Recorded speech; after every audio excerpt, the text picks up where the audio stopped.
there a recipe for keeping a couple together? If you cannot avoid conflict in marriage, how do you manage the conflict? You actually cannot avoid conflict in marriage. That's the truth about it. If you look at the foundation of marriage, you're looking at two adults, two different backgrounds, two different academic qualifications, grown up under two different families. They have their own ideas. But when they come together and have studied what marriage is all about, you know, it's for a better goal. Two of you will have to harness yourselves to make it better. Decisions will not be just for you or just for her, but for the two of you and for the family. So there are certain recipes, though, different strategies you have to use to make that work. So what's your own strategy? What has been your strategy for 9 years? Okay, I think when we started, we looked at conflict as something that wasn't good. How could we avoid them? But as we grew, we understood that they were necessary. It depends on how you see it.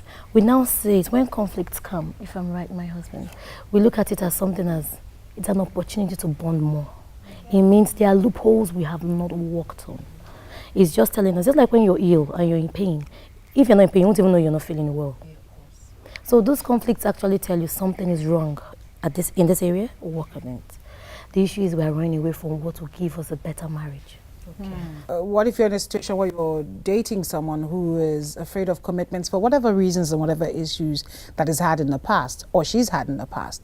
Is there any way to sort of, get them to the point of commitment?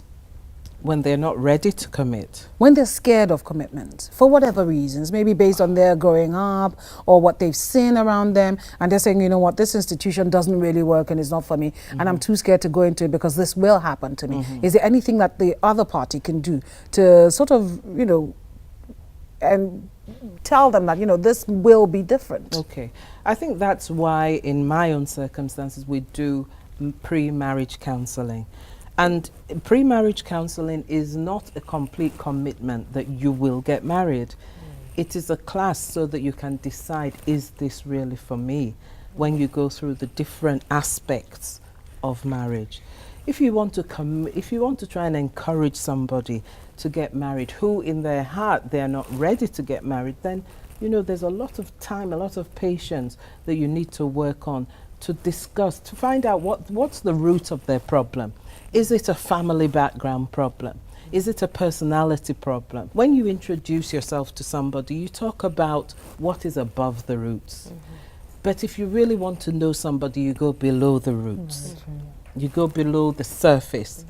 And it's then you get to know, do they come from a happy home? Was it a broken home?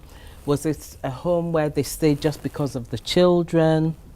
Was there lack of finances? There's so many things that determine happiness or unhappiness in individuals, and that is now carried on into marriage. When is cheating said to be cheating? It's for you. Okay, yeah. Thank you. That's a good one. That's a very good one. Well done. Cheating is anything that breaks a trust. Some people go to the extent of having sex with someone on the phone, just through texting, just through BBing. As a wife, if you pick up your husband's phone and you see such a thing, you feel as though you've been cheated of some love.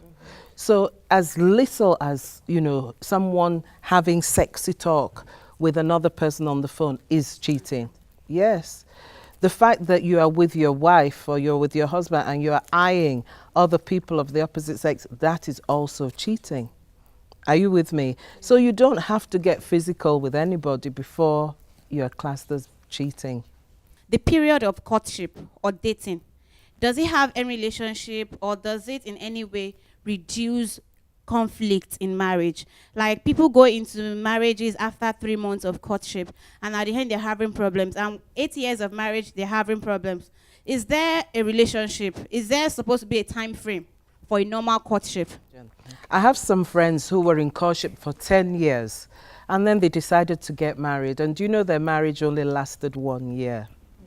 And I've also met couples who decided, like myself, my husband and I met, and within 6 months we realized we wanted to be married.